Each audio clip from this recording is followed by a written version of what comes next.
Hare Krishna, a very warm welcome to all the devotees to our program, Srimad Bhagavatam study. In this program, we are doing deep study of Srimad Bhagavatam, canto by canto, chapter by chapter, verse by verse. Our journey now has reached seventh chapter of the second canto, and we started this chapter in the previous class, last Sunday, the 1st of December. Uh, and now we are going to continue from the sixth verse onwards. There's a very interesting theme now has emerged in this chapter, which is Lord Brahma is now describing the various Leela avatars of the Supreme Lord. It's a very long list. The chapter is very similar to the third chapter of Canto 1, where also the same the Leela avatar of the Lord were described. So the title of this chapter is Scheduled Incarnations with Specific Functions.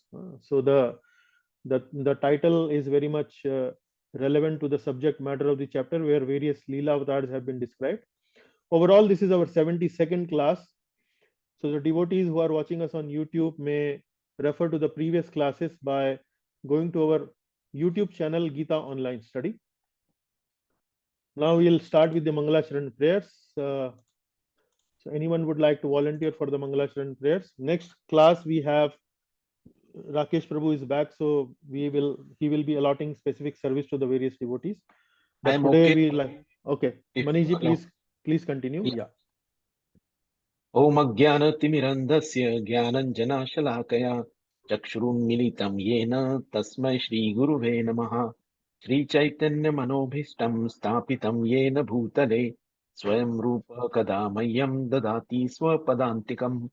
वन्देऽहं श्रीगुरो श्रीयुतपदकमलं श्रीगुरून् वैष्णवां च श्रीरूपं साग्रजातं सहगण रघुनाथान्वितं तं सजीवं साद्वैतं सावधूतं परिजनसहित कृष्ण चैतन्य देवं श्रीराधा कृष्ण पादान् सह गणललिता श्रीविशाखान्वितांश्च। हे कृष्णा करुणा सिन्धु दीनबन्धु जगत्पते गोपेश गोपिका कान्ता राधा कान्ता नमस्तुते। तप्त काञ्चन गौराङ्गी राधे श्रीवृन्दावनेश्वरी वृषभानुसुते देवी प्रणमामि हरिप्रिये। वाञ्छाकल्पतरुभ्यश्च कृपा सिन्धुभ्य एव च पतितानां पावनेभ्यो वैष्णवेभ्यो नमो नमः।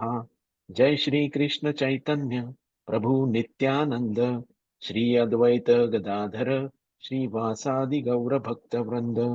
हरे कृष्ण कृष्ण कृष्ण हरे हरे, हरे राम राम राम हरे हरे। ॐ नमो भगवते वासुदेवाय, ॐ नमो भगवते वासुदेवाय, ॐ नमो भगवते वासुदेवाय। नारायणं नमस्कृत्य नरं चैव नरोत्तमं देवीं सरस्वतीं व्यासं ततो जयमुदीरयेत्। नष्टप्रायेषु भद्रेषु नित्यं भागवत सेवया भगवते उत्तमश्लोके भक्तिर्भवति नैष्टिकी। कृष्णाय वासुदेवाय देवकी नन्दनाय च नन्दगोपकुमाराय गोविन्दाय नमो नमः। Okay, Prabhuji. Thank you very much. Very nicely recited. Now we'll quickly do the recap for the previous class. Not very long. Briefly, we will do the recap. So, as I mentioned, it was in the previous class we completed our chapter number 6 and started chapter number 7. In the chapter number 6, mainly we completed the remaining verses 39th to 46. And in this class on the chapter 6, mainly what we discussed was that Brahmaji is now giving answers to Narad Muni's question. He is completing his answers to Narad Muni's question, and after completing most of the answer to most of the questions that Narad Muni had asked, Brahmaji now conclude this discussion between himself and Narad Muni by ultimately glorifying the Supreme Lord. So his ultimate authority is Karanodakshai Vishnu. So Narad Muni is glorifying Karanodakshai Vishnu with verses from 39 to 46. So in the 39th verse, he glorifies Mahavishnu, Karanadaksha Vishnu, but ultimately also at the same time gives answer to the question number 4.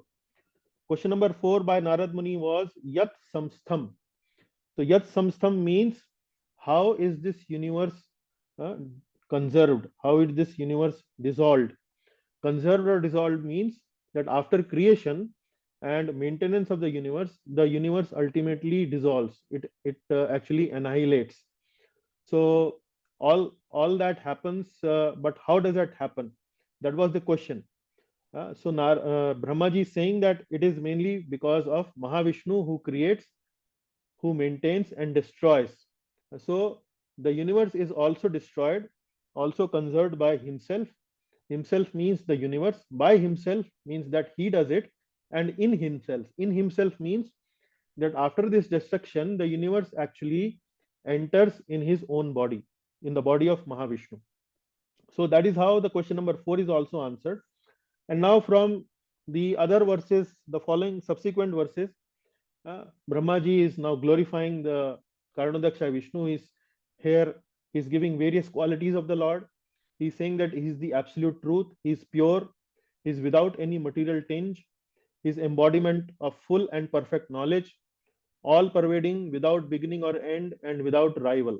Like that, he gives various qualities of the Lord.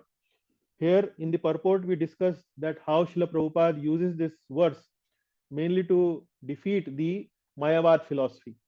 So Mayavad philosophy says that uh, when the Lord comes, takes avatar in this material world, then he accepts a material body, a body made up of Maya, which is in the which is in other sense can be understood as gunas.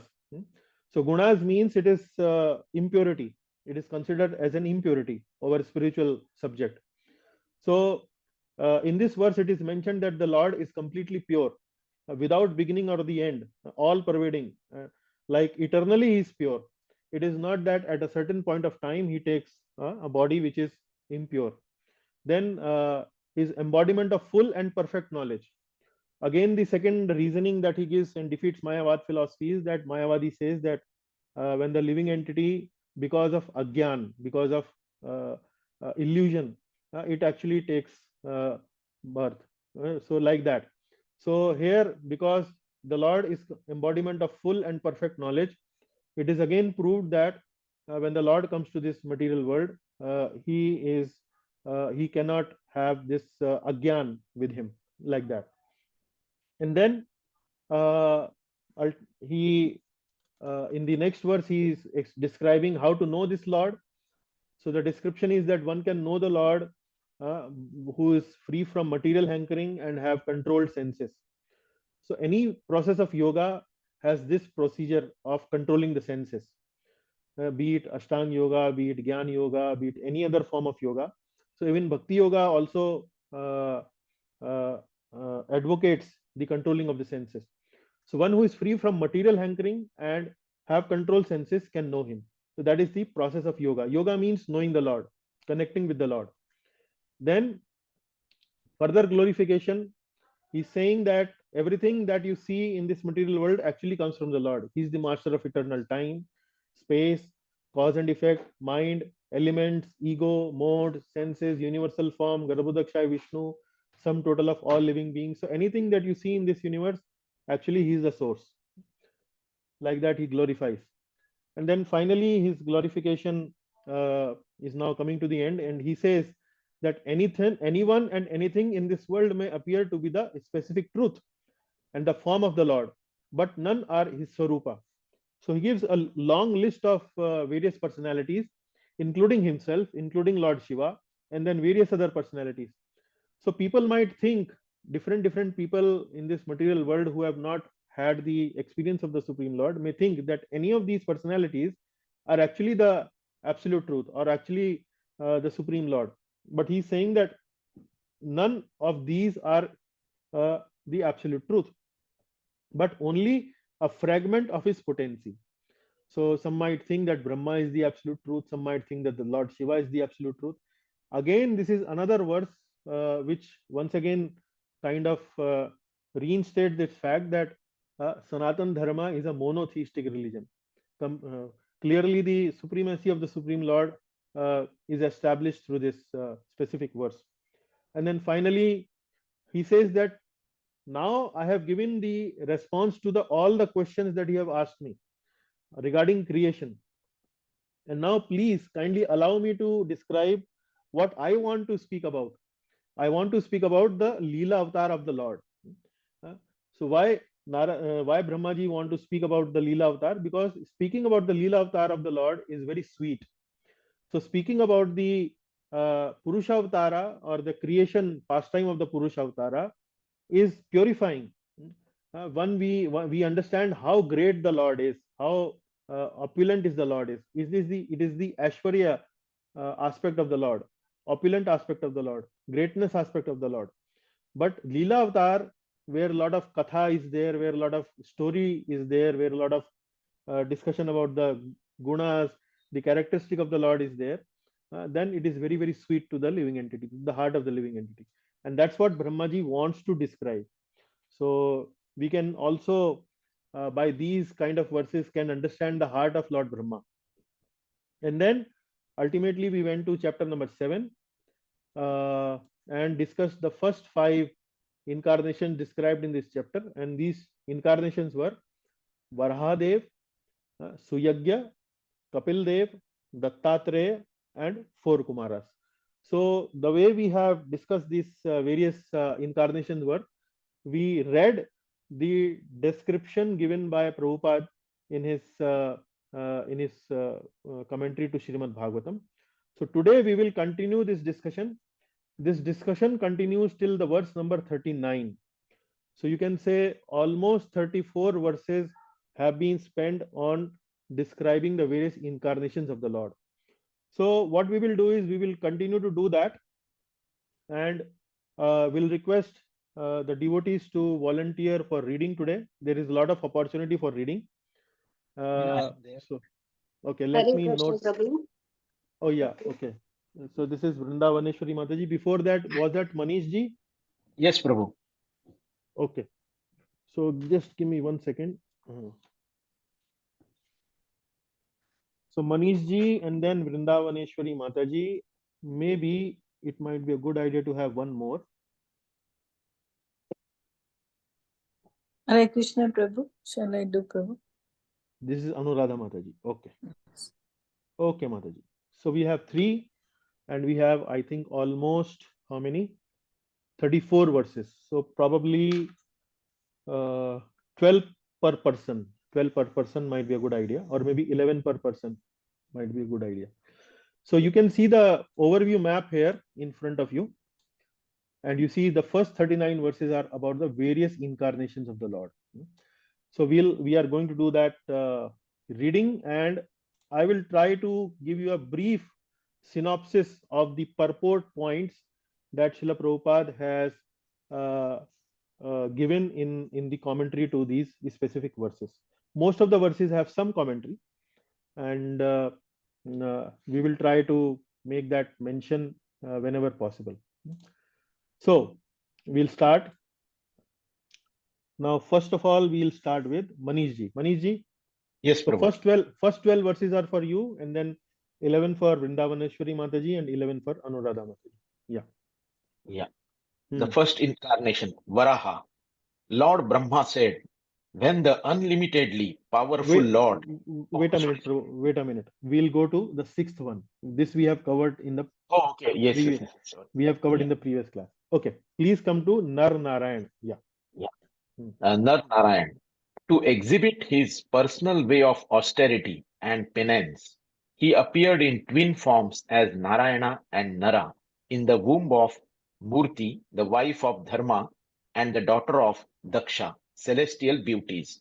The companions of Cupid went to try to break his vows, but they were unsuccessful, for they saw that many beauties like them were emanating from him, the personality of Godhead. Hmm. Okay. So this incarnation is known as Nar Narayan Rishis. Nar Narayan Rishis.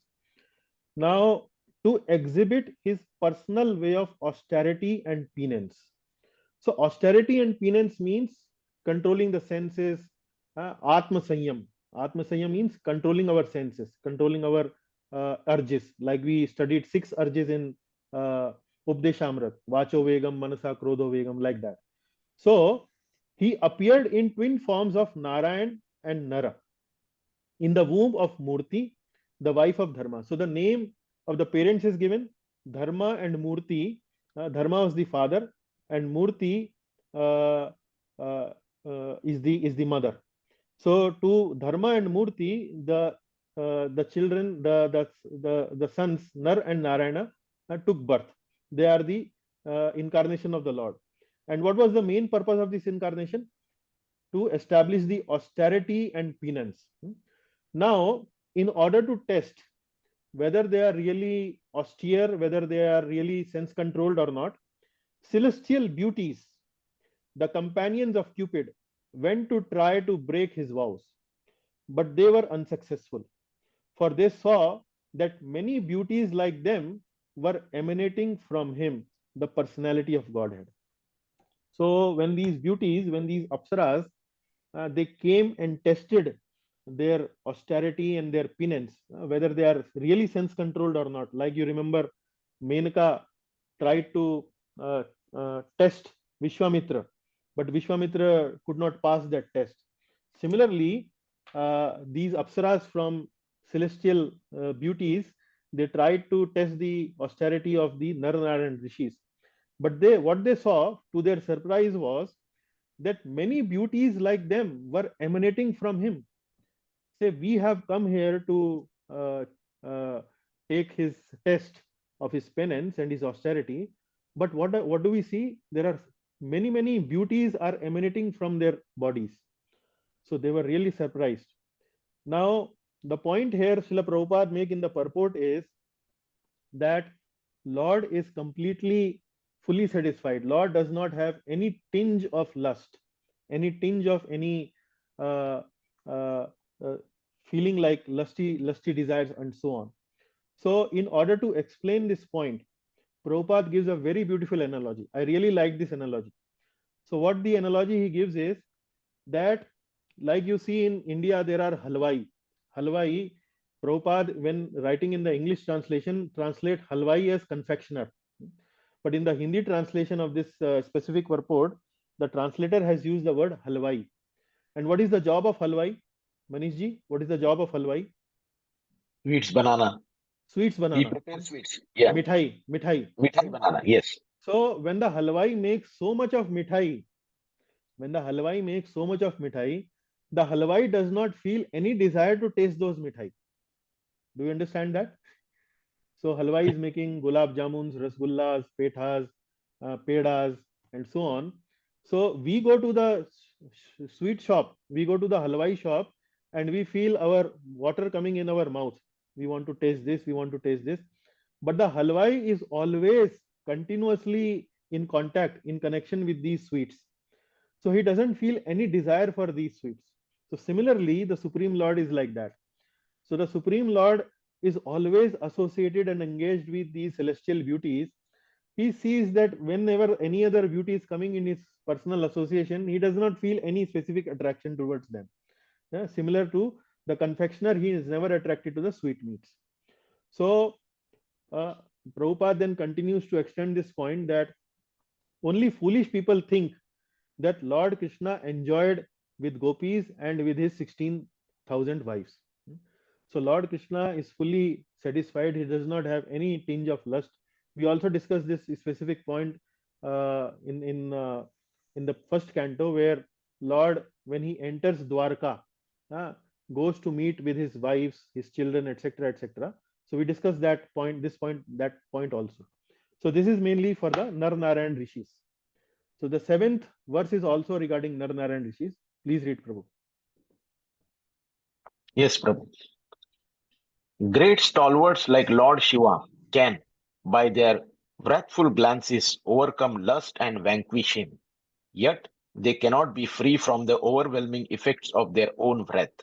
Such wrath can never enter into the heart of him, the Lord, who is above all this. So how can lust take shelter in his mind? So again, the extension of the previous words where it is described about the Narnarayan Rishi's incarnation. Here again, the incarnation of the Supreme Lord is compared with Lord Shiva. So the Lord Shiva is also he can overcome lust. He's not conquered by the Cupid.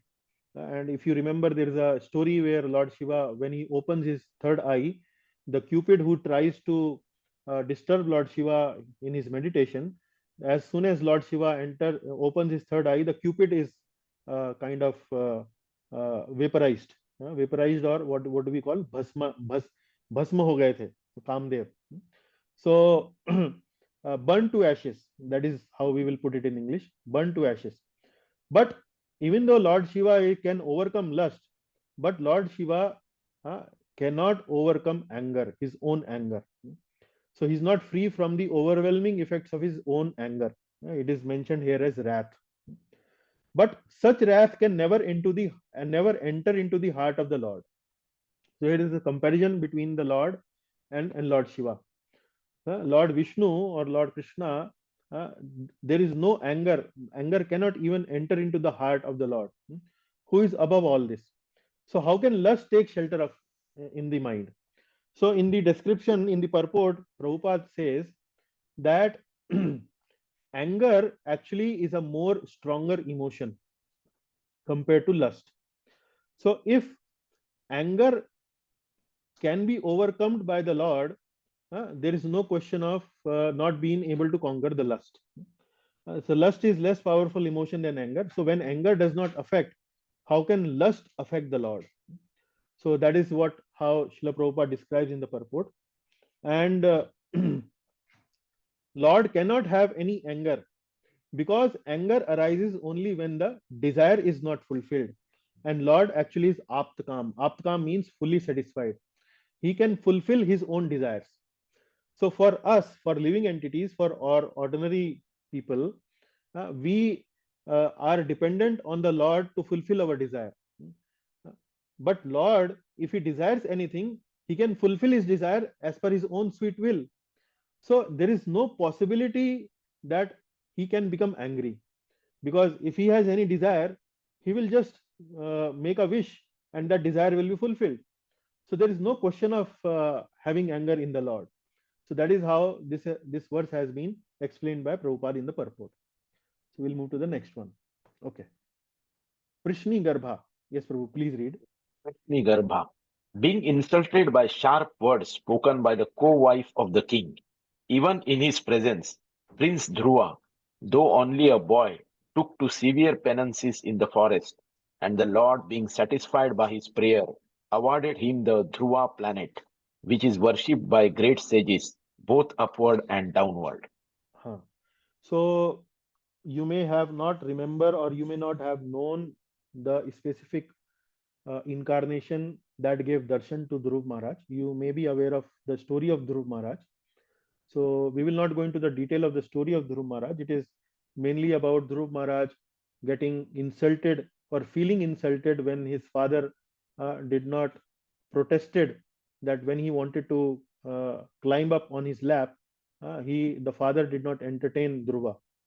So he felt insulted, and then he went to his mother to ask, where can my desire be fulfilled? I want to get a bigger kingdom than my father's. So he said that your desire can only be fulfilled by the Supreme Lord. And then she directs him to go to the forest.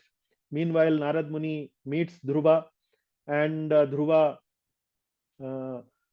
follows his spiritual master's instruction, and he was very determined. And within maybe 6 months only, yeah, the Lord gave him darshan. So the specific form of the Lord that gave darshan to Dhruva is known as Prishni Garbha. So Prishni Garbha is the name of that Lord.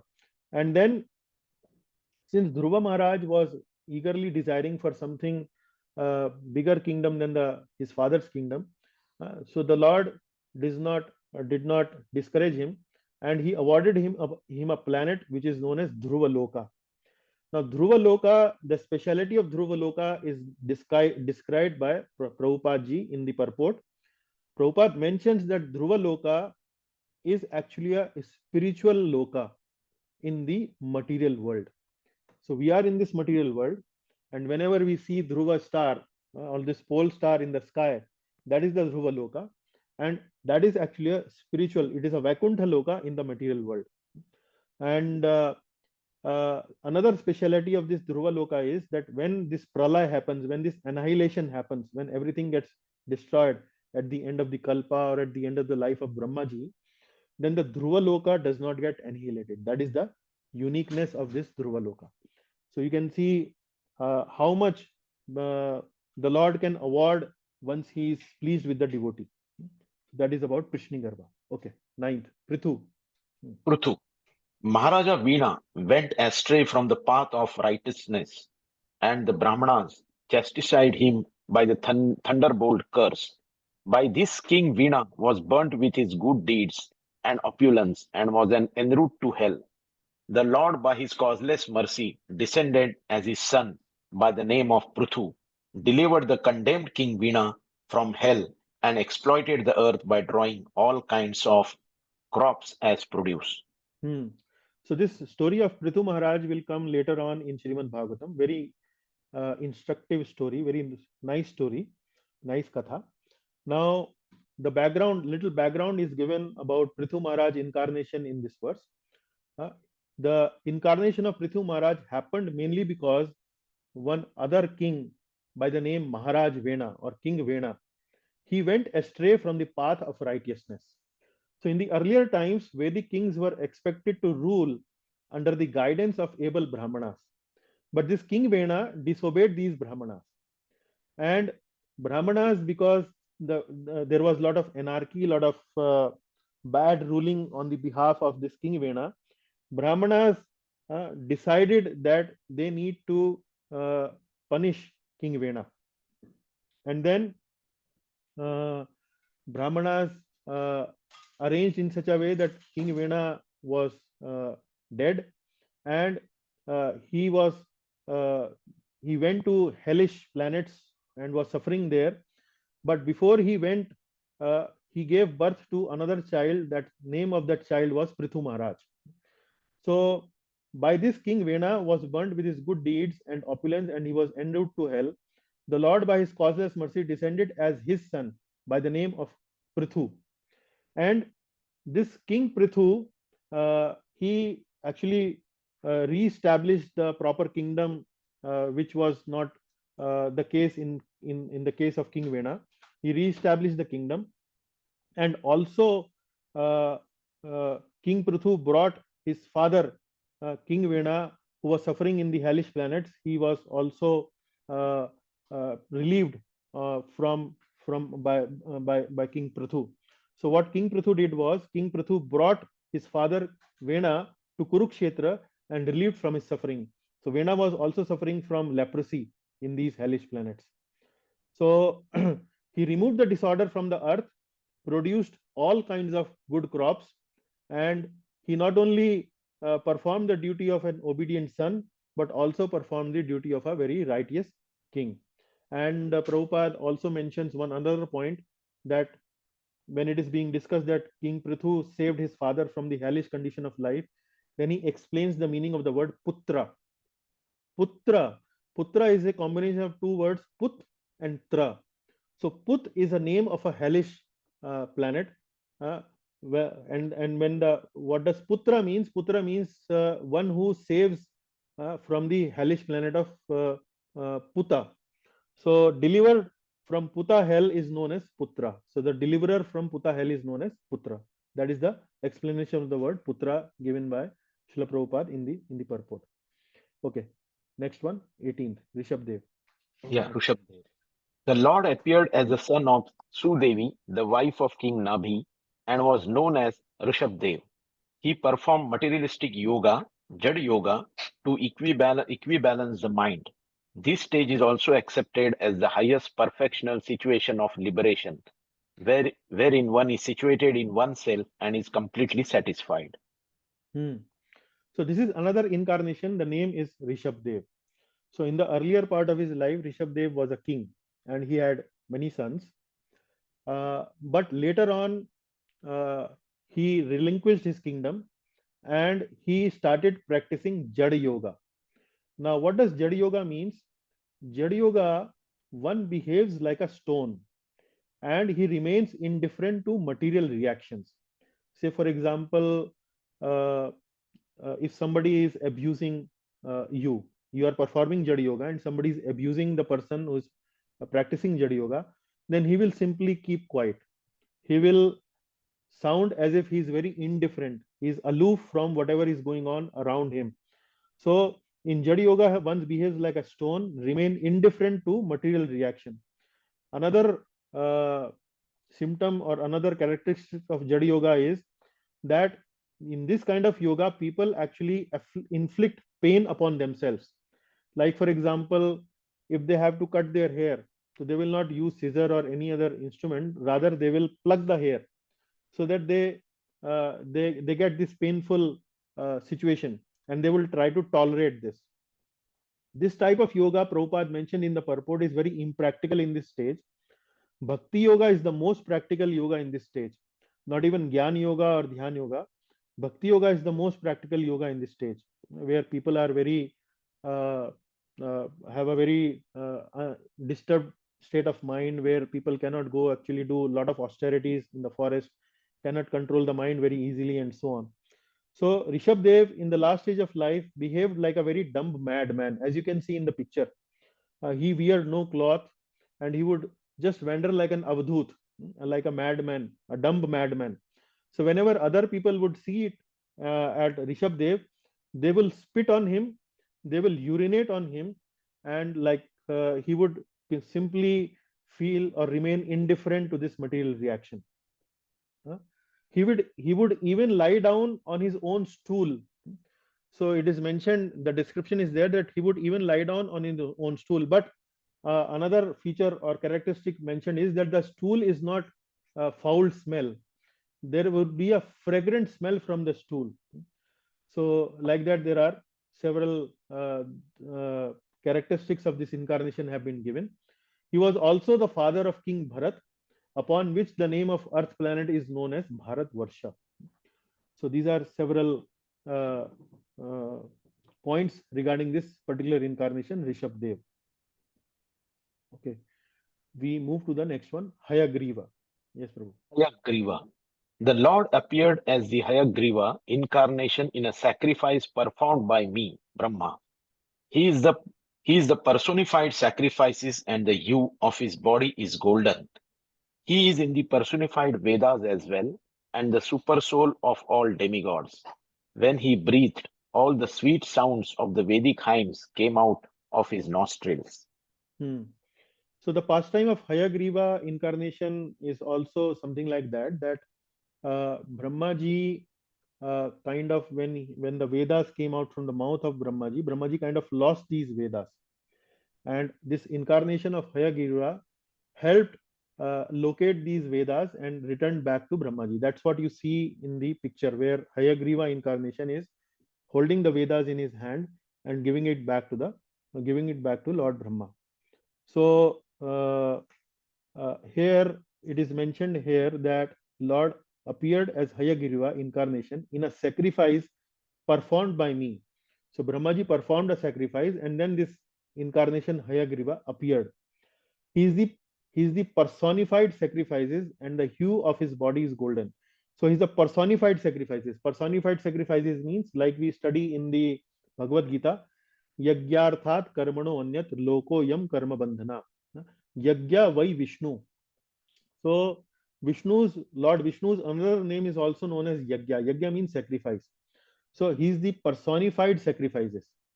So generally, these sacrifices are performed by fruitive workers to satisfy demigods.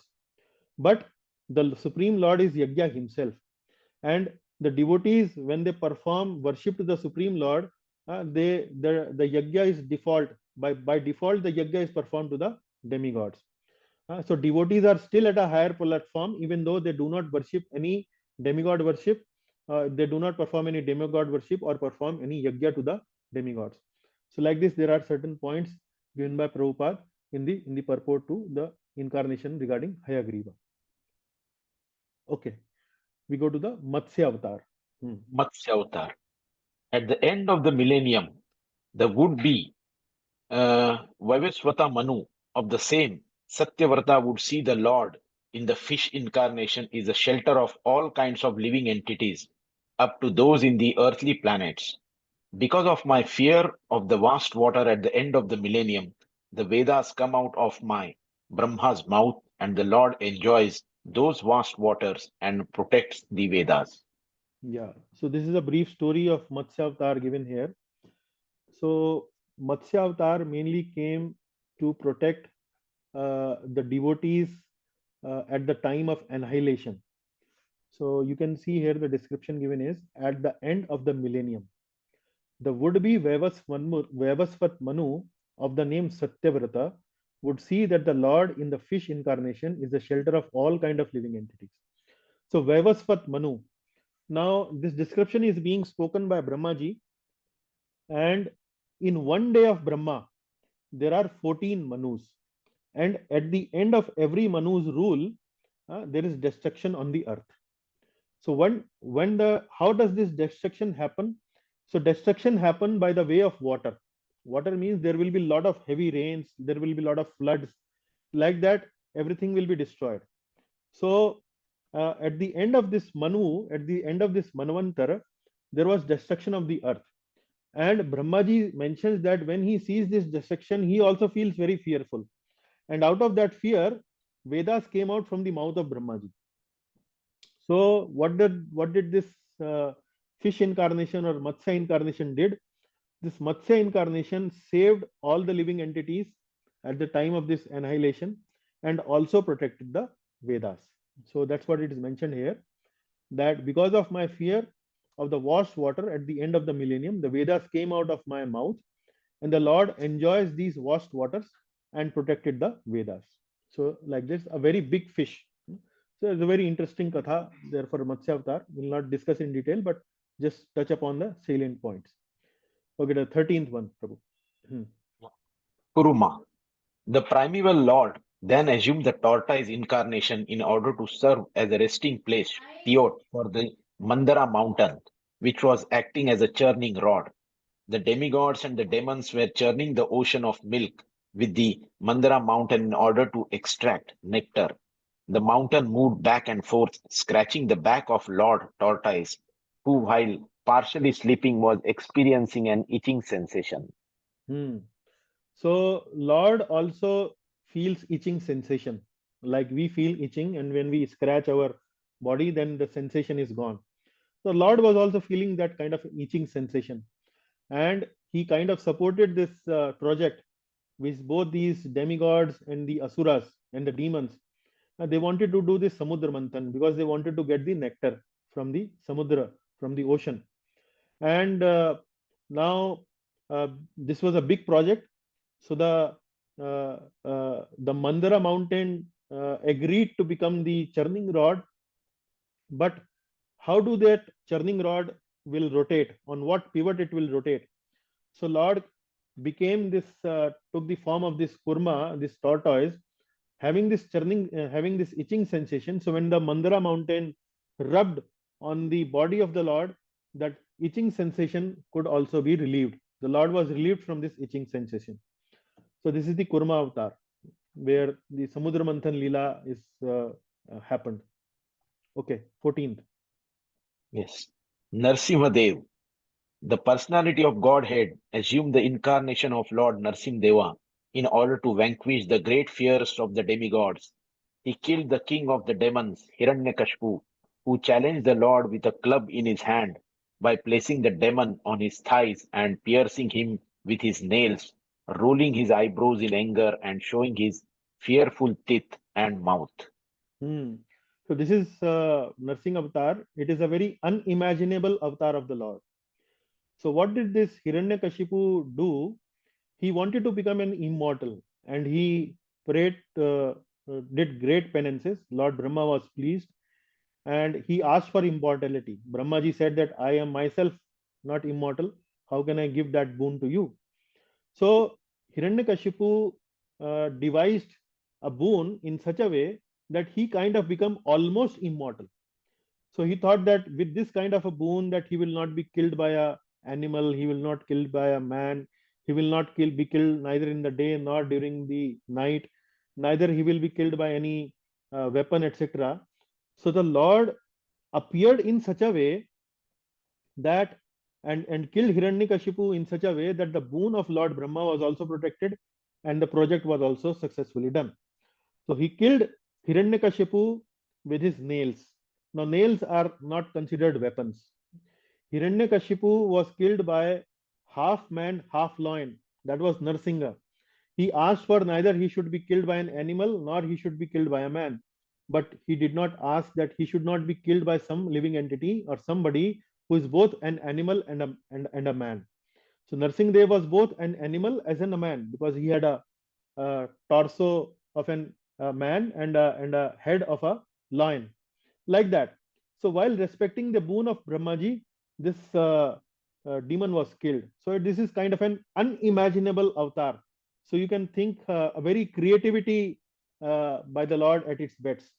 So he came to protect his devotee Prahlad and did all kind of creative thinking to kill Hiranyakashipu. So Hiranyakashipu, the meaning of word Hiranyakashipu is also given in the purport by Prabhupada. Hiranyakashipu actually was a very materialistic person. He wanted to achieve all these kind of materialistic opulences and so on.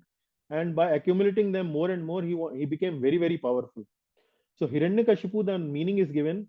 Hiranya means actually gold and Kashipu means mattress. So a materialistic person, what does he want?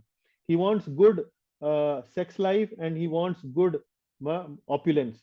So both are represented by this person, by this demon Hiranyakashipu, which was killed by Narsinghdev. Okay, 15th is Hari. Yeah. Hari, the leader of the elephants, whose leg was attacked in a river by a crocodile of superior strength, was much aggrieved. Taking the lotus flower in his trunk, he addressed the Lord, saying, O original enjoyer, Lord of the universe, O deliverer, as famous as place of pilgrimage, all are purified simply by hearing your holy name, which is worthy to be chanted. Hmm. Now this Katha actually comes in Bhagavatam in the 8th canto.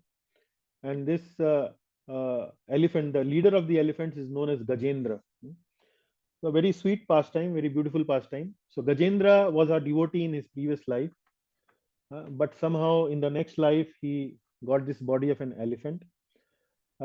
One fine day he was enjoying with his wives, the elephant wives, near the lake. And when he was taking a bath, enjoying, the crocodile catches up his feet and the elephant had a fight with this crocodile which lasted for many years. And slowly, because this crocodile is the animal of a water, the elephant Gajendra started to lose his strength against this crocodile. And all of a sudden he remembered these prayers, uh, and he plucked one lotus flower from the nearby, uh, and then offered this flower in the sky to somebody, that Supreme Lord. He even did not remember the name of the Lord.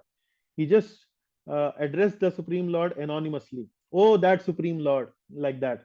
And he offered that lotus flower to that Lord. So the Lord, when he heard this prayer, he came on his Garuda carrier bird and killed this crocodile who was under a curse, acting like a crocodile in this life, and liberated this crocodile and saved this devotee Gajendra. So like that, and then further it continues. Yeah. The personality of Godhead, after hearing the elephant's plea, felt that the elephant needed his immediate help, for he was in great distress. He was in great distress. Thus at once the Lord appeared there, on the wings of the king of birds, Garuda, fully equipped with his weapon, the wheel chakra. With the wheel, he cut to pieces the mouth of the crocodile to save the elephant, and he delivered the elephant by lifting him by his trunk. Hmm. So like that, the Gajendra was delivered. The crocodile was also delivered, being killed by the hand with the hands of the Lord. So this particular incarnation is known as Hari. That's what this mentions. And then all are purified simply by hearing your holy name, which is worthy of to be chanted. That is the prayer that Gajendra mentioned, and Prabhupada mentions that the Lord's name are can be compared to a place of a pilgrimage. So what happens in a place of a pilgrimage, in a tirtha? The tirtha sthan has a purifying potency. Similarly, the Lord names also has purifying potency.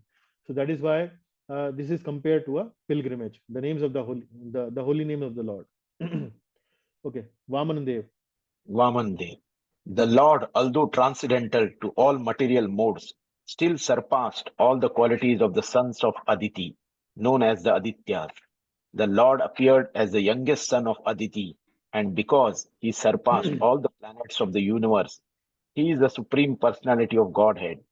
On the pretense of asking for a measurement of 3 footsteps on 3 footsteps of land, he took away all the lands of Bali Maharaja. He asked simply because without begging, no authority can take one's rightful possession. Hmm. Now, Vaman Dev avatar, this is Vaman avatar. And in Vaman avatar, what happened, the background is that Bali actually had conquered everything in the three worlds. And he was a demon king, but devotee of the Lord. And so the demigods went to the Lord. They wanted their kingdom back. So Lord appeared as Vamandev. The name of his mother is given here, Aditi. And he appeared as a small Brahmana, a dwarf Brahmana. And because everything actually belongs to the Supreme Lord, but uh, at that moment of time, Bali Maharaj was in the possession of these things, all the three worlds, and he was in the rightful possession of these three worlds. Why rightful possession? Because the king can attack another king, and if he defeats another king, the property becomes of his own. Like that, Bali had conquered all the three worlds. So the Lord could not, cannot take away just like that from Bali Maharaj. So he devised a plan that if he go to Bali as a beggar, so and he knew that Bali is also very respectful to the Brahmanas. He never refuses any charity to the Brahmanas. So he knew this. So he went to Bali as a beggar because only by begging he could have rightfully, authoritatively asked for someone else's rightful possession. So Bali was having this rightful possession of all the three worlds as a king. So Vaman Dev went as a beggar and begged him for all these possessions like that. Now, somebody might think that the Lord actually took away everything from Bali Maharaj. No, it is not like that. The Vaman Dev, in return, later on, actually, he took everything from Bali Maharaj, but later on, he awarded him rulership over his own realm, and he himself became the doorman, Dwarpal of that kingdom that he gave it to Bali. So, if somebody gives his everything for the cause of the Lord, then one does not lose anything. That's what the moral of the story. But he gains everything. He gains even the Lord. Uh, the Lord became his servant, his Dwarpal in the kingdom that he was awarded later on by the Supreme Lord. Okay, one more. Yes. Okay. Bali Maharaja, who put on his head the water washed from the lotus feet of the Lord, did not think of anything besides his promise, in spite of being forbidden by his spiritual master. The king dedicated his own personal body to fulfill the measurement of the Lord's third step. For such a personality, even the kingdom of heaven, which he conquered by his strength, was of no value. Hmm. So Vaman Dev requested that I should get 3 steps worth of land. So when he was asking this, Bali Maharaj, his spiritual master, knew that this is none other than Vishnu in the disguise of a small Brahmana boy. And he warned Bali, Bali, this person has come to take everything from you. So Bali understood that he is the Supreme Lord. And he says that if Supreme Lord has himself come, then what great opportunity can be there in one's life? And Bali gave him that boon. You can take three steps worth of land. So Vaman Dev expanded himself, took 2 steps and covered everything in this material world with 2 steps. And when the third step was about to be placed, he asked Bali, "Where should I keep my third step?" Then Bali actually gave his own head. "You please keep this third step on my head." So Bali Maharaj actually defied his own spiritual master. Normally, a devotee does not defy his spiritual master, and that is considered a very big guru aparadh. Uh, But in case if the spiritual master is advising against the scriptures, in that situation, somebody can defy the spiritual master also. So that is what is being mentioned here, that Bali Maharaj is a epitome of full surrender. He's in the 9 limbs of devotional service, we have got this Atma Nivedan. Atma Nivedan means giving everything to the Lord. So Bali Maharaj actually represents that limb of devotional service, Atma Nivedan. He surrendered everything for the sake of the Lord, but he did not lose. Rather, he gained everything else. Okay. Now we go to our next reader, which is Vrindavaneshwari Hare Mataji. Krishna Prabhu, shall I read some Okay. internet problem is there? That is so Prabhu. Okay. So we go to Vrindavaneshwari Mataji after Anuradha Mataji. Okay. Please read Mataji. Yeah. Yes. Hansa Avatar. 1 minute, Prabhu. Hare Krishna. Hamsa Avatar. O Narada, you were taught about the science of God and his transcendental loving service by the personality of Godhead in his incarnation of Amsavatara. He was very much pleased with you due to your intense proportion of devotional service. He also explained unto you lucidly the full science of devotional service, which is especially understandable by persons who are souls surrounded unto Lord Vasudeva, the personality of Godhead. So this is another incarnation by the name Hansa Avatara. And the story of this Avatara, I think, if I'm remembering correctly, it is coming in 11th canto of Srimad Bhagavatam.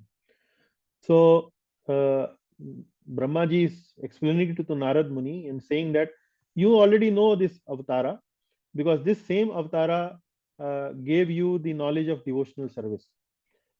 So he explained this science of devotional service very nicely to you. And because you are the devotee of the Lord, it is very easy for you to understand this science. So in Bhagavad Gita also, Lord Krishna mentions to Arjuna that I am giving this knowledge to you because you are my friend and you are my devotee. That is why, because you are my devotee, you are favorable to me, you can understand this science of devotional service. So like that, the details of Hansa Avatara as given in the 7th chapter are here for you. Yeah, okay. 20th, Manvantara Avatara. Manvantara Avatara. As the incarnation of Manu, the Lord became the descendant of the Manu dynasty and ruled over the miscreant kingly order, subduing them by his powerful wheel weapon. Untethered in all circumstances, his rule was characterized by his glorious fame, which spread over the 3 lokas and above them to the planetary system of Satyaloka, the topmost in the universe. Now this is Manvantar Avatara. Manvantar Avatara means that every Manvantar, now every Manvantar means in one day of Brahma, there are 14 Manus. So each Manu will rule over this material universe. Each Manu will rule, and then by the time 14 Manus have ruled, then one day of Brahma is finished. And 1 month of Brahma, what does it mean? It will have 420 Manus. And 1 year of Brahma will have 5040 Manus. And 100 year of Brahma will have roughly like 5,04,000 Manus. So each Manvantara, there will be an incarnation. So that is known as Manvantar Avatar. As the incarnation of Manu, the Lord became the descendant of Manu dynasty and ruled over the miscreant kingly order, subduing them by his powerful wheel weapon. Undeterred in all circumstances, his rule was characterized his glorious fame, uh, and above them, which spread over the three lokas, and above them to the planetary system of Satyaloka, the topmost of the universe. So, like that, the main point that Prabhupada mentions in his purport is that there are multiple Manus in the lifespan of Brahma. And we can just imagine from this that how many incarnations the Supreme Lord work all over the material worlds. There are so many incarnations. Okay, we go to the 21st. Yes, Prabhu. Dhanvantari. The Lord, in his incarnation of Dhanvantari, very quickly cures the diseases of the ever-diseased living entities simply by his fame personified.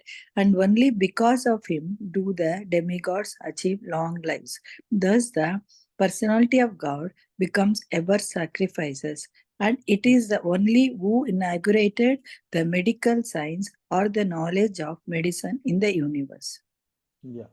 So Dhanvantari Avatar, probably you already know. Dhanteras we celebrate before Diwali every year, and that is mainly based on the Dhanvantari Avatar.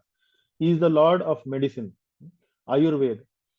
So when the churning of the Samudra Manthan that happened, the churning of the ocean happened. So along with the nectar, the personality who came out with the nectar pot was Dhanvantari. So he also exacted a share from the sacrifices, and it is he only who inaugurated the medical science, that is Ayurveda, or the knowledge of medicine in the universe. So that is Ayurveda. So he's the father of Ayurveda. He's the Lord of Ayurveda, Dhanvantari. Okay, Parashuram. Parashuram.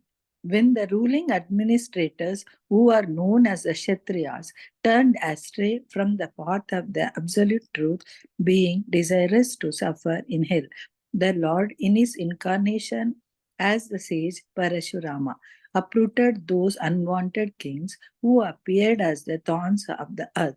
Thus, he thrice 7 times uprooted the Kshatriyas with his keenly sharpened chopper. So Parshuram Avatar, the main characteristic is that at those times, the Kshatriya kings, those who were ruling the earth, they became kind of non-righteous, and they were disobeying the Brahmanas and so on. So uh, in order to remove these kind of corrupt kings, the avatar of Parshuram took place, and he wiped out Kshatriyas from the surface of the earth 21 times. So thrice 7. Thrice 7 means 7 plus 7 plus 7. So that is 21. Thus he thrice 7 times uprooted the Kshatriyas with his keenly sharpened chopper. Yeah. Okay. Ramachandra. Due to his causeless mercy upon all living entities within the universe, the Supreme Personality of Godhead, along with his planetary extensions, appeared in the family of Maharaja Ikshvaku as the Lord of his internal potency, Sita. Under the order of his father Maharaja Dasharatha, he entered the forest and lived there for considerable years with his wife and younger brother. Ravana, who was very materially powerful, with 10 heads on his shoulders, committed a great offense against him and was thus ultimately vanquished. So Lord Ramchandra's avatar has been discussed here. It is mentioned that he appeared in the Ikshvaku dynasty and with his internal potency Sita. So some people think that Mother Sita was simply an ordinary lady who married Lord Ramchandra, but no, it is mentioned here in this verse that she was the internal potency, the Antaranga Shakti, like Radharani we have, like Lakshmi Ji we have. So Sita Devi is also the internal potency, the Antaranga Shakti of the Lord. So that detail has been given that he went to the forest and Ravana committed a great offense by kidnapping Mother Sita, but ultimately he was punished by the Lord. Okay, one more for Lord Ramchandra. Yeah. Ramachandra. Against the personality of Godhead Ramachandra being aggrieved for his distant intimate friend Sita, glanced over the city of the enemy Ravana with red hot eyes like those of Hara. who wanted to burn the kingdom of heaven. The great ocean, trembling in fear, gave him his way because its family members, the aquatics like the sharks, snakes, and crocodiles, were being burned by the heat of the angry, red hot eyes of the Lord. So this particular verse is specifically focused on the when the ocean did not uh, paid attention to the request of the Lord. Lord was requesting passage from the ocean so that he could go to Lanka and protect Sita Devi. But ocean did not listen. And then Lord Ramchandra showed his anger. And when he showed his anger, the ocean came out running and allowed him to go to Lanka. So the point here Prabhupada makes is that sometimes these impersonalists equate the anger displayed by the Lord to be as a material anger. But Lord's anger cannot be equated to a material anger or like the anger of an ordinary jiva. His anger is always divine. Although he may display some anger, but his anger is always divine. Uh, Ordinary jiva's anger cannot burn an ocean. Ordinary jiva's anger cannot kind of subdue the ocean devata. But the Lord's anger was not ordinary material anger. It was a divine anger. But the divine anger can burn the ocean. The ordinary anger cannot burn the ocean. So that is the points given in the purport. Yeah. Yes, Prabhu. One more. Something went wrong. Yes, Prabhu. Ramachandra. When Ravana was engaged in the battle, the trunk of the elephant, which carried the king of heaven, Indra, broke in pieces, having collided with the chest of Ravana, and the scattered broken parts illuminated all directions. Ravana therefore felt proud of his prowess and began to loiter in the midst of the fighting soldiers, thinking himself the conqueror of all directions. But his laughter, overtaken by joy along with his very air of life, suddenly ceased with the tingling sound of the bow of Ramachandra, the personality of Godhead. So, brief description that how Ravana, although he was very, very powerful, very, very mighty, so powerful that the elephant of the demigods, the king of demigods, Indra. So, the elephant of king of demigods is also very powerful. His name is Airavat. So, when his trunk uh, uh, collided with the chest of Ravana, then that broken, that was scattered all over the place. That was broken and scattered all over the place. So that's how powerful Ravana was. But such a powerful Ravana was not able to bear the tingling sound of the bow of Ramchandra. That's how the powerful the Lord was. So Prabhupada in the purport says that if the Lord decides to kill someone, then who can protect? And if Lord decides to protect someone, then who can kill? Mare Krishna Rakhe Krishna Mare ke. 26th, Krishna. Okay. Now, so far, the incarnations described are varieties of incarnations. Now, from 26 onwards till verse number 35. So, almost 26, 27, 28, 29, 30, 31, 32, 33, 34, 35. Almost 8 verses are now descriptions of Lord Krishna. So, first of all, in the 26th verse, the description is about Lord Krishna's appearance. Avirbhav. Please. Krishna appearance. When the world is overburdened by the flighting strength of kings who have no faith in God, the Lord, just to diminish the distress of the world, descends with his plenary portion. The Lord comes in his original form with beautiful black hair, and just to expand his transcendental glories, he acts extraordinarily. No one can properly estimate how great he is. So, Lord Krishna comes in this world when the earth planet is overburdened with adharma. So, yada yada hi dharmasya glanir bhavati bharata. Like that, he appears mainly to remove irreligion and set the rule of religion in this world. And it is mentioned in this verse that the Lord comes in his original form. with beautiful black hair. So Prabhupada uses this point to mention few things, that there are certain spiritualists who think that the body of the Lord is material, specifically the Mayavadis. But this concept is absurd, because the Lord's hair always remain black. If the body of the Lord is material, then it will be subject to all these changes which matter undergoes. It takes birth, it grows, it stays there for some time, and then it produces offsprings, then it kind of preserves itself if it is diseased, then ultimately it is annihilated, it is consumed up. So that kind of birth is not that birth of the Lord. The birth of the Lord is transcendental, and he has very beautiful black hair, and these hair will always remain black, they will not turn gray, even though he will be a person of 125 years of age, but he will look no different than the 16-year-old boy. So like that, Krishna's appearance has been glorified.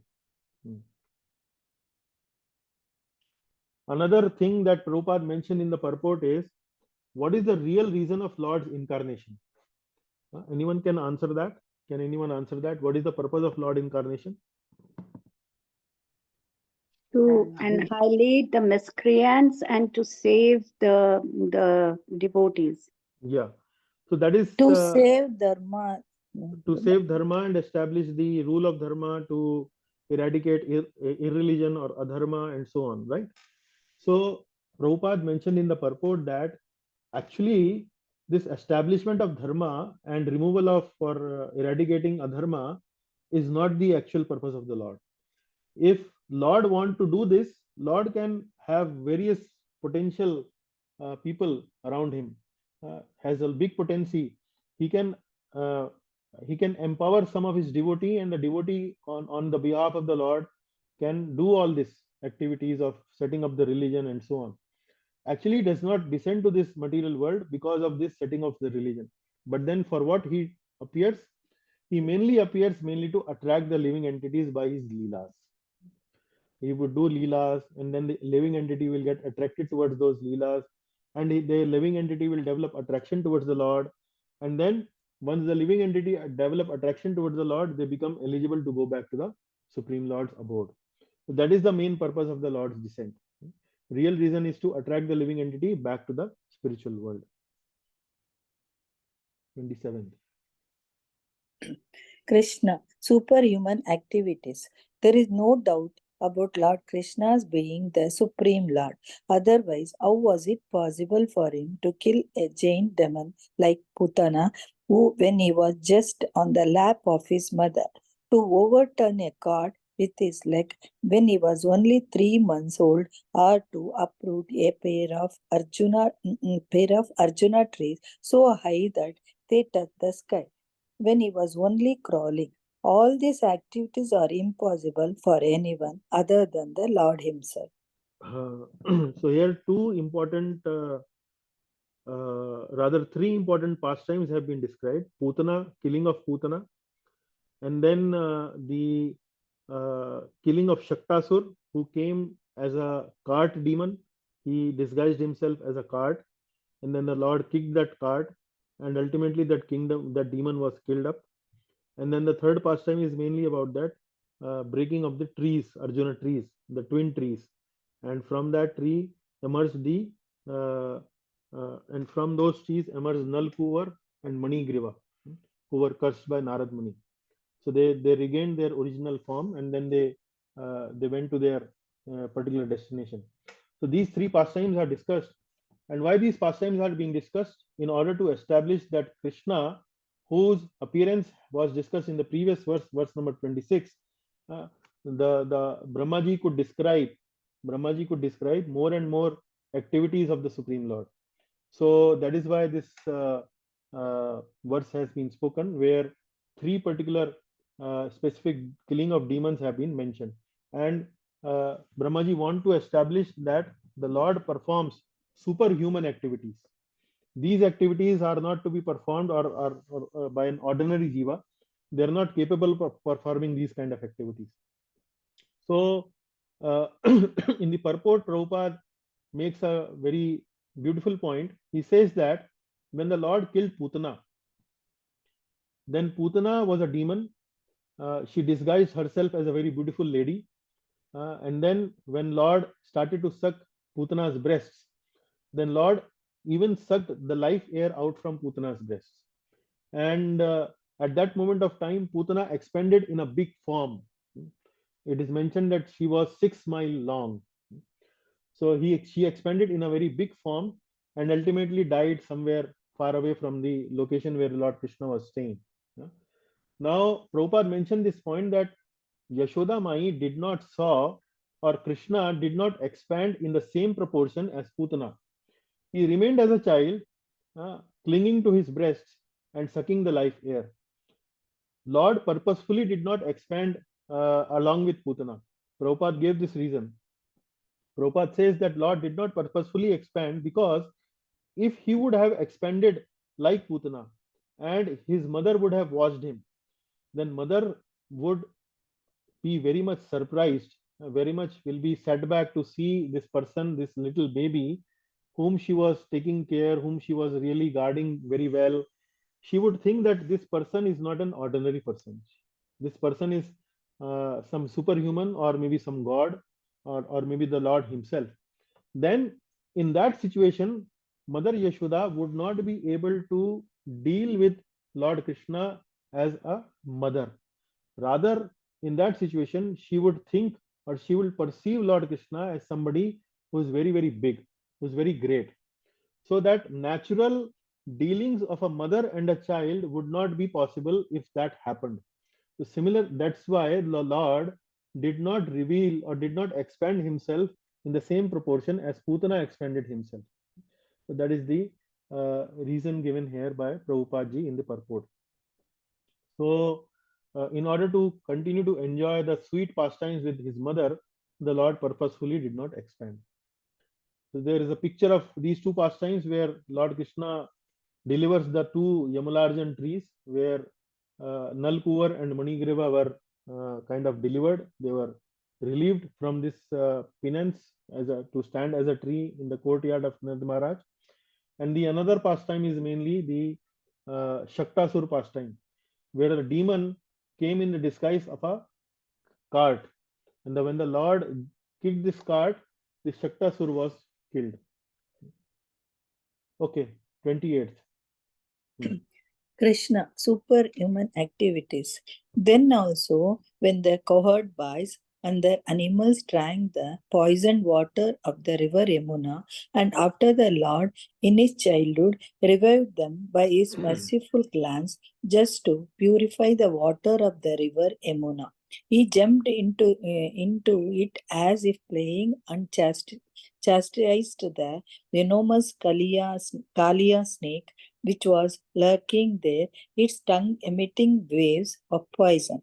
Who can perform such Herculean tasks but the Supreme Lord? So Kaliya Nag Vadh, or not Vadh actually, it is Kaliya Nag ran away. So Kaliya Nag Leela is being described here, that there was a serpent in Yamuna because of which the water of the Yamuna became very poisonous. It was a very poisonous snake. So the Lord saved these living entities from the poisonous water, but also there was an opportunity for the Lord to subdue this Kaliya snake, and the Lord subdued this Kaliya snake by dancing on the hoods of the Kaliya snake. So although the Kaliya snake had a slippery body, the body of a snake is very slippery.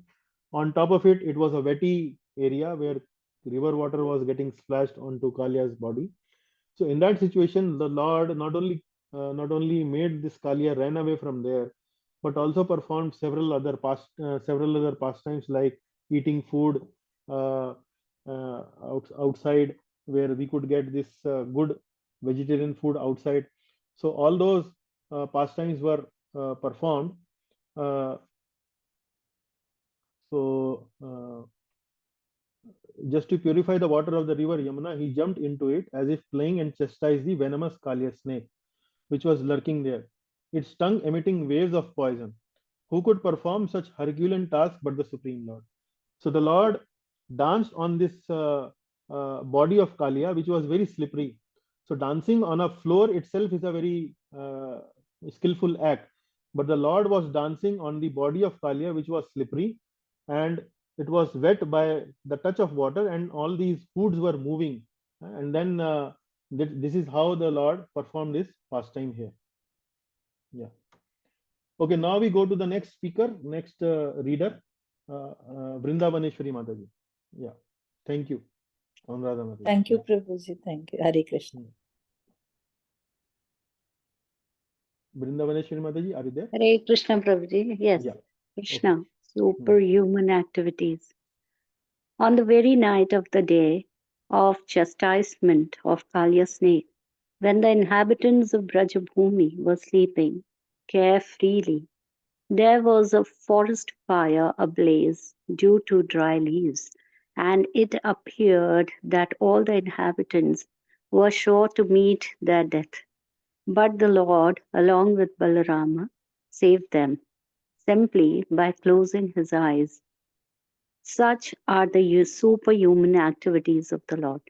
So on the same day, when the Kaliya Nag was kind of subdued, on the same night, all the Brajavasis were relieved, they were tired, they went to sleep, but somehow there was a fire, big fire, and the Lord ate or drank away all that fire.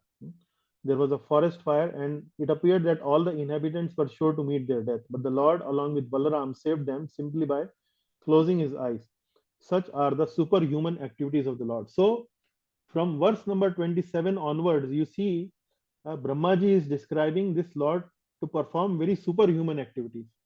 So, sometimes people tend to take these Leela avatars, Leela, as maybe merely some mythological stories. But these are not mythological stories.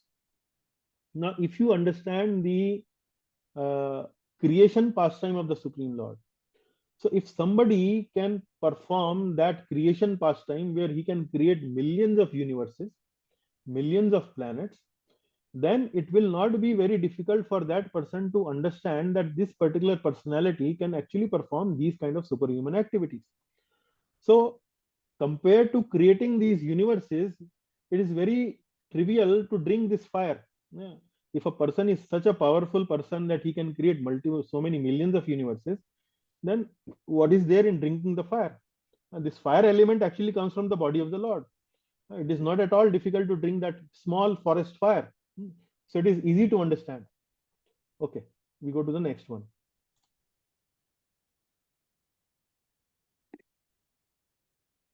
When the cowherd women, Krishna's foster mother, Yashoda, was trying to tie the hands of her son with ropes, she found the rope to be always insufficient in length. And when she finally gave up, Lord Krishna by and by opened his mouth, wherein the mother found all the universes situated. Seeing this, she was doubtful in her mind, but she was convinced in a different manner of the mystic nature of her son. So here two pastimes are mentioned here. One is the Damodar Leela pastime where the mother Yashoda wanted to tie Lord Krishna with the ropes, but found the ropes were insufficient. So this is another superhuman activity. You may collect the ropes of the whole town, and you can't tie a small, maybe a small baby like Lord Krishna in that time. So this is another superhuman activity. But then another superhuman activity is the Mrad Bhakshan Leela. Mrad means the clay, the mitti.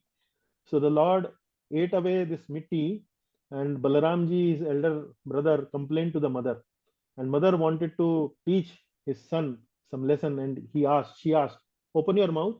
And when he opens his mouth, she sees the whole universe in the mouth of Lord Krishna. Now, when she sees the whole universe, she seeing this, she was doubtful in her mind. She kind of starts thinking, who is this child who can see the whole under in his mouth? I can see the whole universe.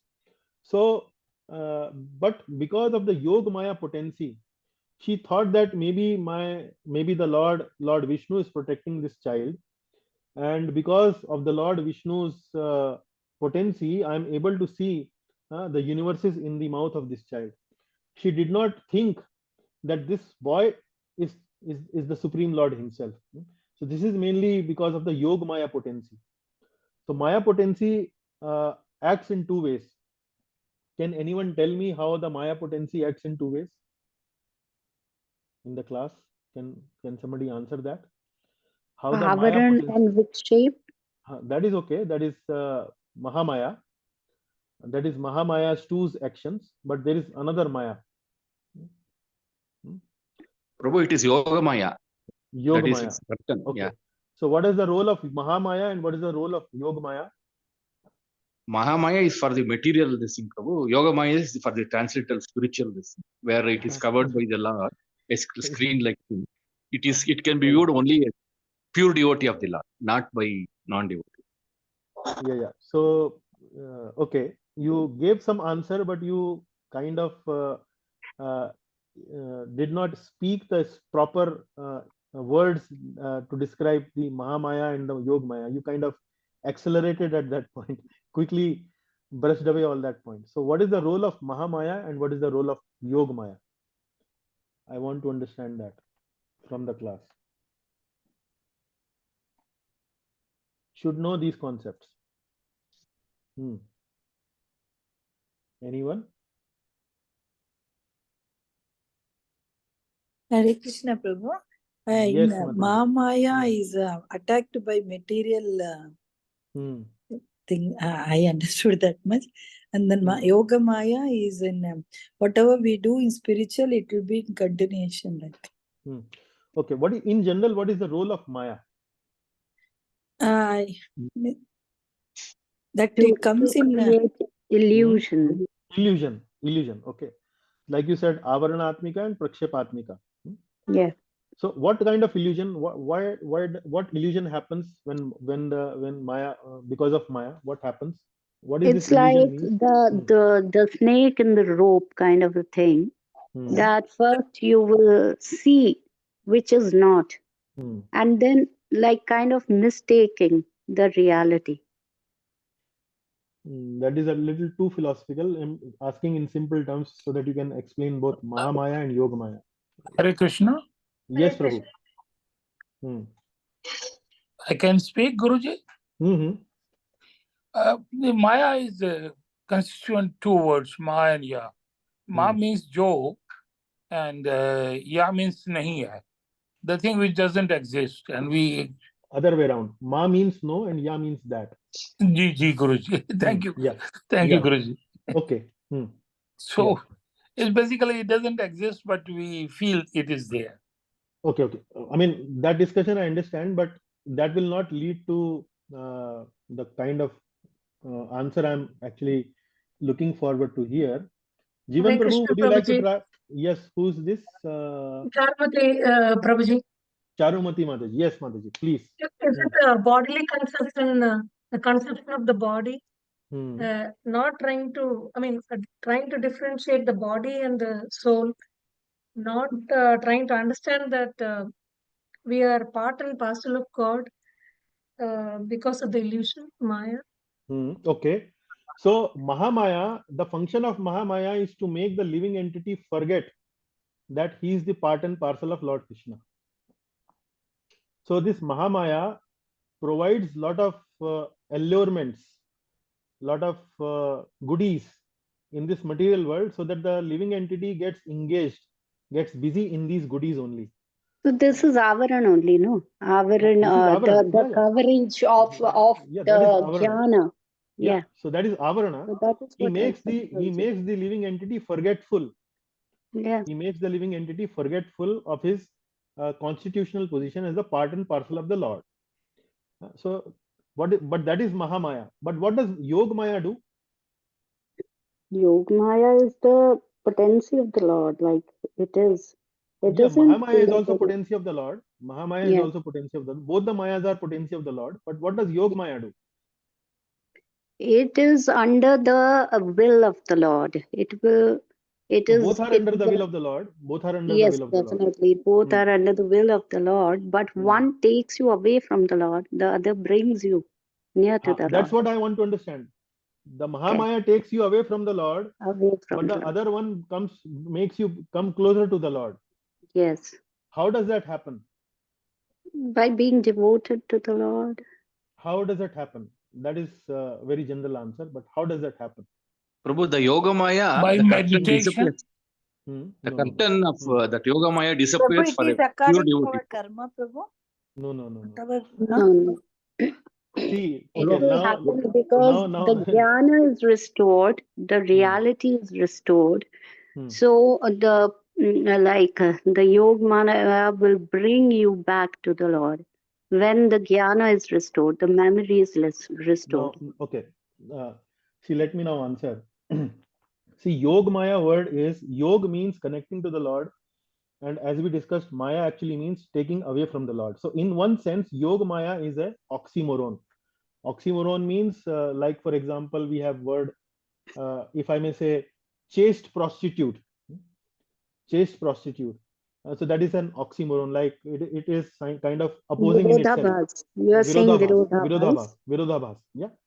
So, uh, uh, so like that, Yogamaya is an oxymoron or a kind of a Virodhabhas. But what happens is, Prabhu, what you said, oxymoron means. Virodhabhas means having conflicting meanings. Like I gave you the Like- example, chaste prostitute. Yes. A prostitute cannot be chaste. So similarly, Yogamaya, Yoga means coming closer to the Lord. Maya means something which takes you away from the Lord. So the point here is Yogamaya actually acts for pure devotees in order to facilitate the Leela of the Lord. So in the Leela of Damodar Leela, for example, what happens is that Mother Yashoda genuinely thinks that this little baby Krishna is my baby, is my child. And if Krishna does any mischief, Mother Yashoda wants to correct that mischief. Otherwise, this child will grow and become corrupt or will become a spoiled child and so on. So Mother Yashoda genuinely feels that Lord Krishna or the baby Krishna is my child.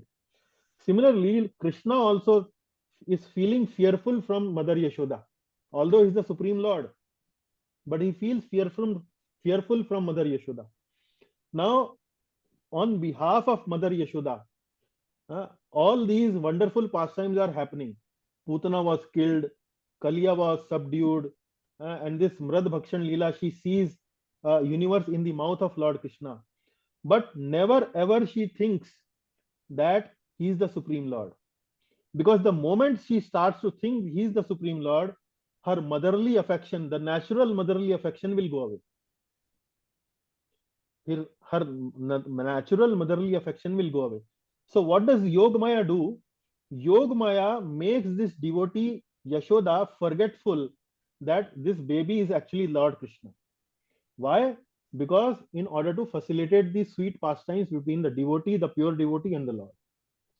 So the Yogamaya makes the Maya potency makes forgetful. In the case of Mahamaya, she makes the conditioned living entity forgetful of the Lord. But in case of pure devotee, Yogamaya makes the pure devotee forgetful of the Supreme Lord or the good Godhood of the Supreme Lord, mainly to facilitate the pastimes of the Lord. So that is the function of Maya. So the function of Maya is to make forgetful. In case of Mahamaya, it is mainly to drive away the living entity from the Lord.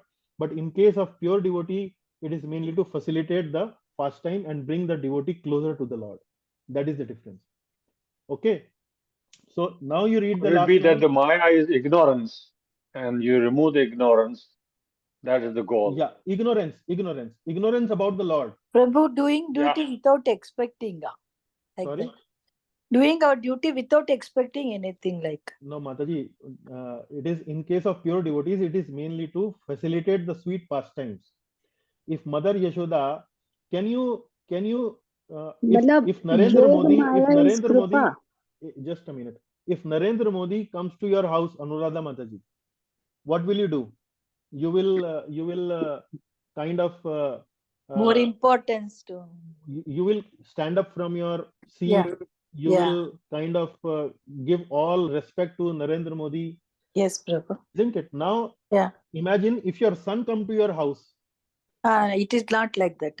What will you do? You will hug your son, or you Yeah. will hug your daughter, Yes. and you will laugh with him, joke with him, and so on. So both is there a difference, isn't it? Yes. Now, if Mother Yashoda thinks that Lord Krishna is like Supreme Lord, like Pradhan Mantri, then she can't do anything that then time. she can't chastise the Lord. Yes. She can't talk to him the way, in the motherly, affectionate way to the Lord. She will be very much kind of pressurized by the greatness of the Lord, isn't it? Yes. That So Maya also is given by Lord only now, Prabhu. But the Maya, what does this Yog Maya do? The Yog Maya makes Mother Yashoda forgetful. Yes, yes. Thank you. That's what the Yog Maya do. Are you able to understand me? Yes. Prabhu, now I understand. Okay. Now you read this last line, Vrindavaneshwari Mataji. Yes, yes. Seeing this, she was doubtful in her mind, but she was convinced in a different manner of mystic nature of her son. So when she sees this Brahmanda in the mouth of the Lord, she does not become because the Yog Maya covers her intelligence. So this is not the Supreme Lord. Maybe Lord Vishnu is protecting my son, and that is why I could see the Brahmanda in the belly of my son, in the mouth of my son. So she still does not think that he is the Supreme Lord. And that happens mainly because she was convinced in a different manner of the mystic nature of the son. Okay, you understand this line now? Different manner. Different manner. She does not think that this he is the Supreme Lord. She thinks that Lord Vishnu is protecting my son. Okay. Okay. So is this due to Yog Maya only, correct, Prabhu? This is due to Yog Maya. This is due to Yog Maya. So, dear devotees, you need to understand these concepts. I have spoken about these concepts in my previous class. I was a little bit not very happy, not very pleased by your performance on this question. Oh my God. Well noted, Prabhu. Well noted. Yeah, please note this point. We try to improve, Prabhuji. Yes, yes. Apologize. No problem. No problem. Yeah. We are still under Maya, Prabhuji. I think we need to get out of. That is why I need to shake you by asking questions. Okay. Manish Prabhuji has rightly put it. Yeah. Please read it from here, Mataji. Yeah. Lord Krishna saved his foster father, Nanda Maharaj, from the fear of demigod Varuna and released the cowherd boys from the caves of the mountain, for they were placed there by the son of Maya. Also to the Maya. Maidana. Okay. Maidana. Yeah. Also to the inhabitants of Vrindavan, who were busy working during daytime and sleeping soundly at night because of their hard labor in the day, Lord Krishna awarded promotion to the highest planet in the spiritual sky. All these acts are transcendental and certainly prove without any doubt about his godhood. So there are several other pastimes which again mentions about the superhuman activities of Lord Krishna. One is about he's saving his father Nanda Maharaj. And Nanda Maharaj was kidnapped by Varuna because Varuna wanted to have darshan of the Supreme Lord. So he took him to the Varun Lok. And then there Lord Krishna came and protected his father. Then there is also a pastime about where the cowherd boys were captivated, were made captive in the caves in a mountain, and then they were protected by the Lord. Also, there is a mention about the inhabitants of Vrindavan who were busy working during daytime and sleeping soundly at night because of their hard labor in the day. Lord Krishna awarded promotion to the highest planet in the spiritual sky. So this line is very beautiful here. See, the inhabitants of Vrindavan, what is their life? What is their daily activity? They simply think about Lord Krishna and continue to perform their activities throughout the day with full enthusiasm, with full vigor, and so on, with full zeal, and so on. And in the night, after thinking of Krishna, after doing all their duties during the day, they will sleep peacefully, they will sleep very nicely in the night. And the Lord promote them to the highest planet in the spiritual sky. And that is the life of a devotee. That is the life of a devotee. A life of a devotee is to fully engage in all kind of activities in the world, always remembering the Lord, always keeping the Lord in your heart, in your memory, and then ultimately Lord will provide you the greatest benefit, a place in the spiritual sky, in the spiritual kingdom. So that is the purport here that Prabhupada gives here. Yeah. Okay, 30-second. When the cowherd men of Vrindavan, under the instruction of Lord Krishna, stopped offering sacrifice to the heavenly king Indra, the whole tract of the land known as Vraja was threatened with being washed away by constant heavy rains for 7 days. Lord Krishna, out of his causeless mercy upon the inhabitants of Vraja, held up the hill known as Govardhana with one hand only, although he was only 7 years old. He did this to protect the animals from the onslaught of water. Yeah, so here you can see another superhuman activity. A young boy lifting a full hill on his pinky finger, and this is unbelievable, isn't it? So this is the Govardhan Leela. Govardhan Leela has a one very special feature. If you read Updeshamrit, the Govardhan is considered only next to Radha Kund. So can somebody explain to me, can somebody answer to me why Govardhan Leela is very special? Why it is different from other Leelas of the Lord? What is so special about Govardhan Leela? Another Because question of quiz. here the demigod worship is kind of criticized.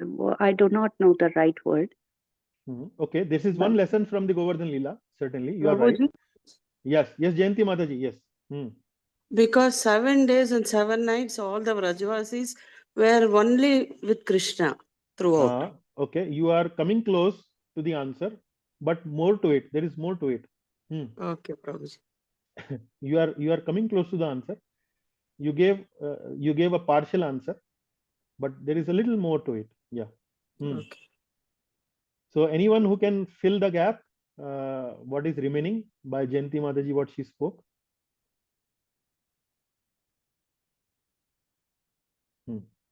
Okay, let me. To subdue the arrogance of Indradev.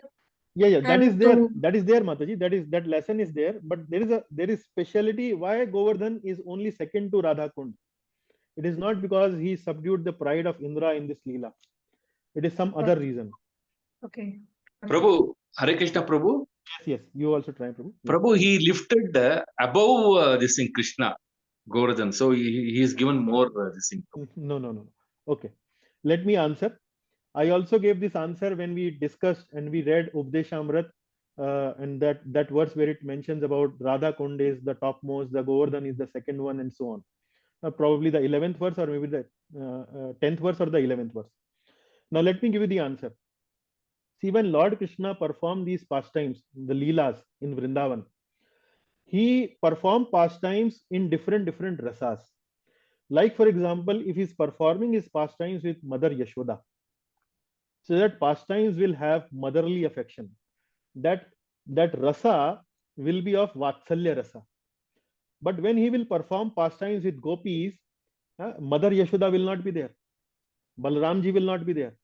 Because in front of Balaramji, Lord Krishna cannot enjoy with his girlfriends. Neither in presence of Mother Yashoda he can enjoy with his girlfriends. So that pastime, enjoying with gopis, where different last leelas are there in Vrindavan, that is in Madhurya Rasa. Similarly, he performs his pastimes with his friends in Sakhya Rasa. So in Vrindavan, there are different pastimes Lord perform with different devotees in different rasas. Not one rasa. When he performs one pastime, it is only in one rasa. The other rasa is not mixed with that rasa. But in Govardhan Leela, for 7 days and 7 nights, Lord was performing these pastimes in different rasas with different devotees at one point, at one place. So all the rasas were enjoyed by the Lord. All the rasas were exchanged with different devotees of the Lord at one place. Otherwise, it is not possible to perform different pastimes with different rasas at one place in Vrindavan. So that is the speciality of Govardhan Hill, and that is why it is just second to Radha Kund. That is the reason. So again, one another question that you need to know as a devotee of Yeah. the Lord: why Govardhan I Leela heard pastimes? this. I heard this for the first time, Prabhuji. Okay, no problem. It's wonderful. Okay, so that is the reason. So I think it is quite some time now. I got carried away with describing these leelas myself, like Lord Brahma was explaining it to Narad Muni, because these are very sweet. So we kind of planned 39 verses. So Vrindavaneshwari Mataji, you need to resume from the next class. So we will Definitely, continue. I will. We will continue to discuss from verse number 33 in the next class. Otherwise, it is getting late. Already 7:15. Okay. I don't want the class to get over. Yeah, the pastimes are sweet. Pastimes are like that only. So anyway, we'll continue with the in the next class. So thank you Yeah. all the devotees who helped me in recitation. And any questions apart from all what we discussed? Any other question do you have? I wanted to ask, like Yoga Maya is kind of Kripa of Krishna. See, both are kripa in one sense. Yeah. Say, for How? example, if you have a child who is forgetful of that he has an exam in 10 days, then as a child you want to chastise that child, isn't Yeah. it? And that is a Yes. kripa.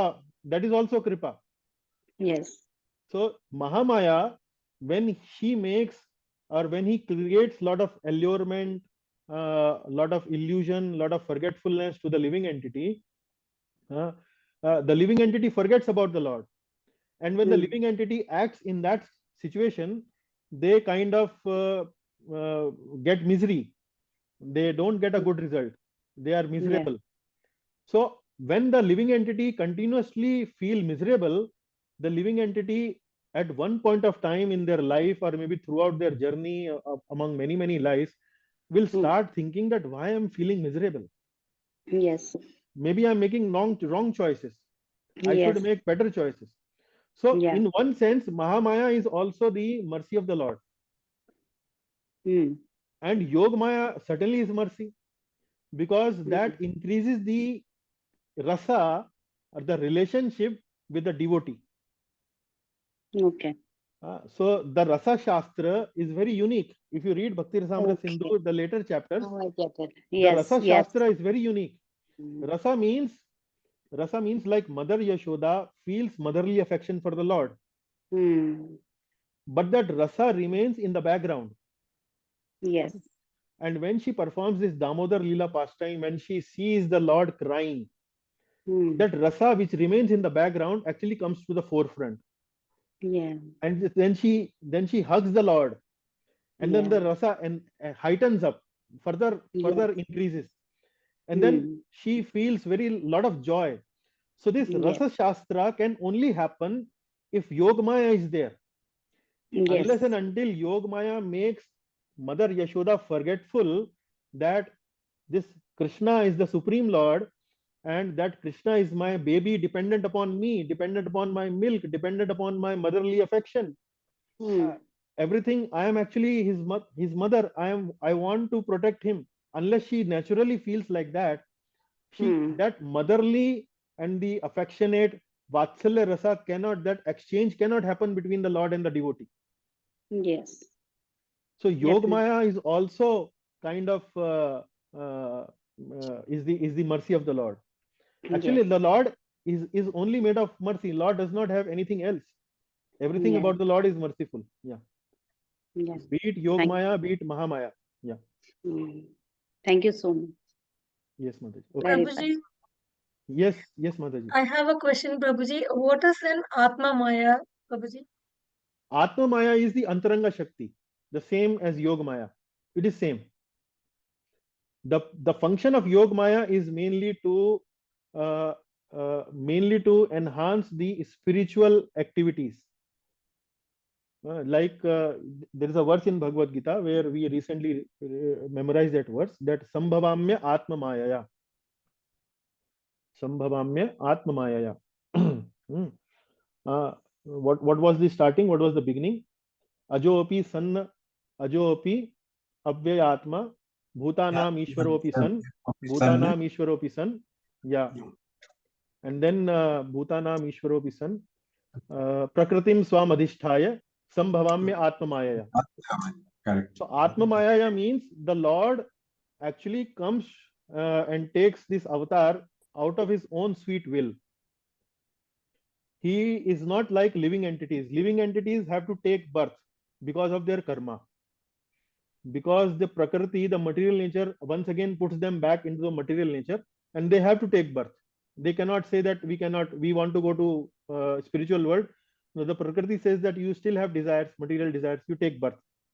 But the Lord is not like that. Lord takes birth out of his own sweet will. I want to go to Earth planet. I want to go to this loka. I want to go to that loka. And that is known as Atma Maya. And all this is facilitated by Yoga Maya. Yeah. That is the spiritual potency of the Lord. Yeah. Thank you, Prabhuji.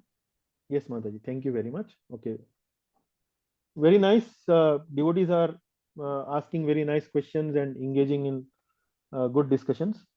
So I hope this was beneficial. That was very entertaining, purifying, sweet to learn more activities about the Lord. So we'll continue this discussion from 33rd verse onwards in the next class. Till then, Hare Krishna. Yeah. Hare Krishna, Krishna. Prabhu. Thank you. Hare Krishna. Thank you. Hare Krishna. Okay. Next class, the Mangala Charan, we need to find someone, and the summary will be by Rakesh Prabhu. I think for this class, summary could be very, very small. We can simply say that there were many pastimes of various incarnations, and then I think we need not put in detail of everything. But Yes, we can continue with the class. Prabhu, Yeah. if you want, I can prepare the summary if you want. no, Rakesh Prabhu has taken that. He has that. Okay. Yeah. So Oh, we'll yeah. give it to him. Okay. Yeah. Okay. Okay. Okay. Thank you very Thank much. you. Hare Krishna. Hare Krishna. Hare Krishna. Hare Prabhuji. Krishna, Hare Krishna. Dandavat, Hare Krishna to all devotees. Dandavat Prabhu. Dandavat. Yeah.